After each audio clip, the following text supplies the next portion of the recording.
Bonjour! Alors, dans cette vidéo, on va démontrer que l'espérance d'une variable aléatoire qui suit la loi exponentielle de paramètres lambda, eh bien, c'est 1 sur lambda. Alors, l'espérance d'une variable aléatoire x, dans le cas général, c'est l'intégrale sur les bornes sur lesquelles elle est définie. Ici, on est entre 0 et plus l'infini, de t fois la densité de probabilité dt. Donc, on va être amené à calculer cette intégrale de t fois f de t dt entre 0 et plus l'infini. Alors, pour nous, f de t, c'est lambda exponentielle de moins lambda t dt. Alors, trouver une primitive de t fois lambda exponentielle moins lambda t n'est pas évident. Donc, je vais vous la donner. Voilà, donc on va se servir de grand G qui est égal à moins t plus 1 sur lambda exponentielle moins lambda t. Alors, on va quand même vérifier que c'est bien une primitive de la fonction qui est sous notre intégrale. Pour ça, on va calculer sa dérivée. Alors, notre fonction grand G, c'est un produit, U fois V. On va donc dériver en utilisant la formule du produit. Donc, moins t plus 1 plus lambda, ça c'est U. Exponentielle de moins lambda t, c'est V. Elle a de la forme exponentielle de U aussi. Donc, on y va. Alors, dérivée de la première partie. 1 sur lambda, c'est une constante. Donc, la dérivée de moins t plus lambda, ça sera moins 1, qui est la dérivée de t. Donc, voilà la dérivée de cette partie, donc fois exponentielle de moins lambda t, u' fois v, plus u, que je vais réécrire, moins t moins 1 sur lambda, je distribue le moins directement, fois la dérivée de exponentielle moins lambda t, qui est moins lambda exponentielle de moins lambda t. Alors, ce que je peux faire directement, c'est mettre exponentielle de moins lambda t en facteur, puisqu'il est là et là. Et donc, on a exponentielle de moins lambda t, qui est facteur de moins 1, moins t moins 1 sur lambda fois moins lambda.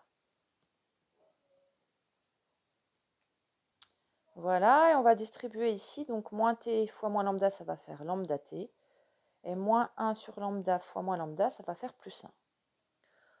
Ok, eh bien on a quasiment fini.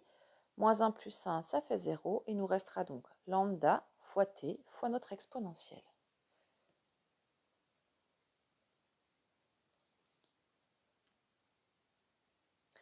Alors, c'est bien la fonction qu'on a sous notre intégrale. J'en déduis donc que grand G est bien une primitive de t fois f de t qui est là.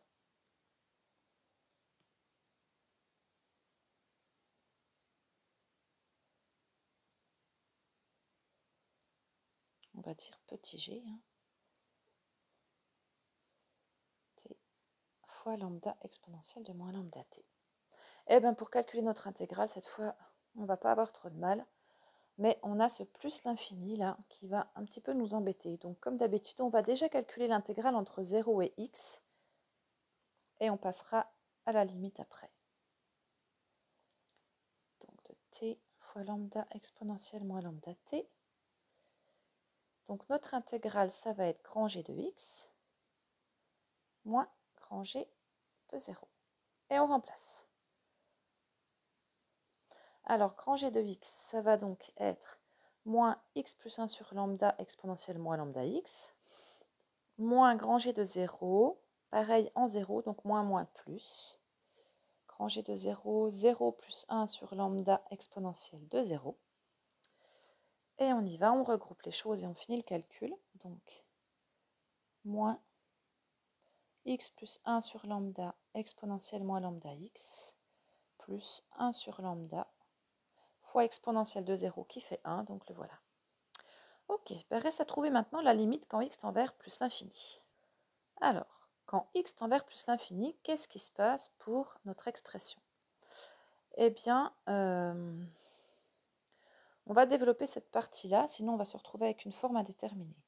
Donc, moins x exponentielle moins lambda x, moins 1 sur lambda exponentielle moins lambda x, plus 1 sur lambda. Alors, qu'est-ce qui se passe quand x tend vers plus l'infini? On va commencer par ce morceau-là. Quand x tend vers plus l'infini, le moins lambda x va tendre vers moins l'infini, puisque lambda est positif, moins lambda est négatif. Donc moins lambda x, tout ce morceau-là, toute cette partie va tendre vers moins l'infini.